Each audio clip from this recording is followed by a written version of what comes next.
Assalamualaikum warahmatullahi wabarakatuh. Hai anak-anak kelas 3, apa kabarmu hari ini? Alhamdulillah, luar biasa, selalu sehat, cerdas, dan ceria. Hari ini kita akan belajar bab perkembangan teknologi produksi sandang, tema 7, subtema 2. Untuk kompetensi dasarnya yaitu 3.6, mencermati isi teks informasi tentang perkembangan teknologi produksi, komunikasi, dan transportasi di lingkungan setempat. Anak-anak, sebelum kita mulai belajar, seperti biasanya diawali dulu dengan berdoa. Berdoa menurut agama dan kepercayaan kita masing-masing agar hari ini dapat belajar dengan lancar. Berdoa cukup. Terima kasih. Anak-anak jangan lupa siapkan juga alat tulisnya untuk mencatat hal-hal yang penting yang nanti Ibu sampaikan ya. Tujuan pembelajaran hari ini yang pertama, siswa dapat memahami arti sandang dan teknologi sandang. Kedua, siswa dapat menyebutkan manfaat teknologi sandang. Dan tujuan yang ketiga, kalian nanti dapat memahami proses pembuatan sandang atau pakaian. Anak-anak, kalian udah tahu belum apa kebutuhan pokok manusia itu? Ayo. Iya, benar. Ketiga kebutuhan pokok manusia adalah sandang, pangan, dan papan. Selanjutnya, apa yang dimaksud dengan sandang, pangan, atau papan itu? Siapa tahu? Baik, untuk lebih jelasnya, ayo kita bahas satu persatu ya. Pertama, sandang. Sandang adalah kebutuhan pakaian yang digunakan setiap hari.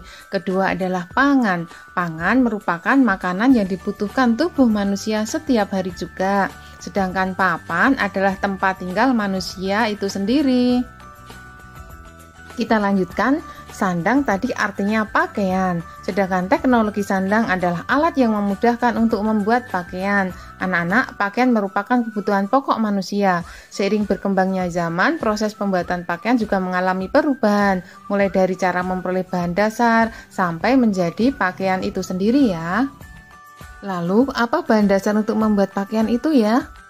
Ternyata bahan dasarnya sesuai kebutuhan yang diperlukan. Adapun bahan dasar untuk pembuatan sandang itu antara lain 1 sutra, 2 kapas, 3 wol, dan bahan pembuatan sandang yang keempat adalah dari kulit hewan atau binatang. Selanjutnya adalah manfaat teknologi sandang. Yang pertama, mempermudah proses produksi pakaian. Kedua, mempercepat proses produksi pakaian. Ketiga, yaitu menghemat waktu proses produksi. Sedangkan yang keempat, manfaatnya adalah produk yang dihasilkan itu menjadi lebih banyak. Anak-anak, pengen tahu nggak bagaimana proses pembuatan pakaian itu? Coba perhatikan, gambar ini adalah proses pembuatan sandang dengan bahan dasar kapas. Diawali dari pohon, kemudian memintal kapas, menenun kain. Setelah kain jadi, membuat pola, dijahit oleh penjahit, akhirnya menjadi baju ya. Untuk lebih jelasnya tentang siapa saja yang terlibat dalam pembuatan pakaian, perhatikan tabel berikut ini. Yang terlibat mulai dari petani kapas atau peternak domba dan sutra, pemintal, penenun, dan tukang jahit. Sudah paham dan jelas ya? Kita lanjut ke proses pembuatan pakaian dengan bahan dasar wol. Diawali dari peternak domba yang mencukur bulunya. Lalu bulu diolah menjadi benang, terus kain, akhirnya itu dibuat polanya, terakhir menjadi baju. Terus macam-macam produksi sandang itu apa aja ya? Yang pertama adalah kain adat Indonesia. Kain adat memiliki banyak fungsi, diantaranya dipakai saat upacara adat, tarian adat, juga saat upacara perkawinan. Di beberapa daerah, kain adat juga digunakan pada acara keluarga yang sedang meninggal dunia. Kita lanjut macam kain adat di Indonesia. Yang pertama adalah kain songket yang dikenal sebagai kain songket adat orang Melayu. Kedua, kain sasirangan dari suku Banjar di Kalimantan. Ketiga adalah orang-orang Jawa memiliki batik dan lurik. Keempat, kain tenun juga dikenal sebagai kain adat dari Nusa Tenggara.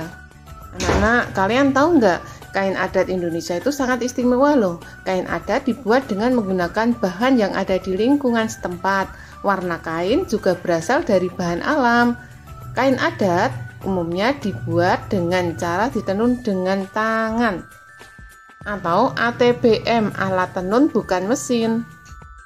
Kedua adalah pakaian profesi. Pakaian profesi adalah pakaian yang digunakan oleh profesi tertentu. Pakaian profesi dikenakan sesuai keperluan. Pakaian profesi adalah tanda pengenal suatu profesi. Coba perhatikan antara dokter, polisi, kemudian pelajar mempunyai pakaian tertentu ya, berbeda-beda. Baiklah anak-anak, kita buat kesimpulan belajar hari ini ya. Yang pertama, sandang artinya pakaian. Kedua, teknologi sandang adalah alat yang memudahkan untuk membuat pakaian. Ketiga, manfaat teknologi sandang adalah mempermudah, mempercepat, menghemat proses produksi dan produk yang dihasilkan menjadi lebih banyak. Anak-anak mengakhiri belajar dengan berdoa menurut agama dan kepercayaan kita masing-masing agar kita memperoleh ilmu yang bermanfaat. Untuk selalu diingat dan kita lakukan bersama-sama, yang pertama adalah cuci tangan. Cuci tangan usai beraktivitas. Yang kedua adalah jaga jarak. Ketiga, memakai masker. Keempat, jagalah kebersihan serta kesehatan. Selamat belajar dan tetap semangat. Wassalamualaikum warahmatullahi wabarakatuh. Thank you for watching.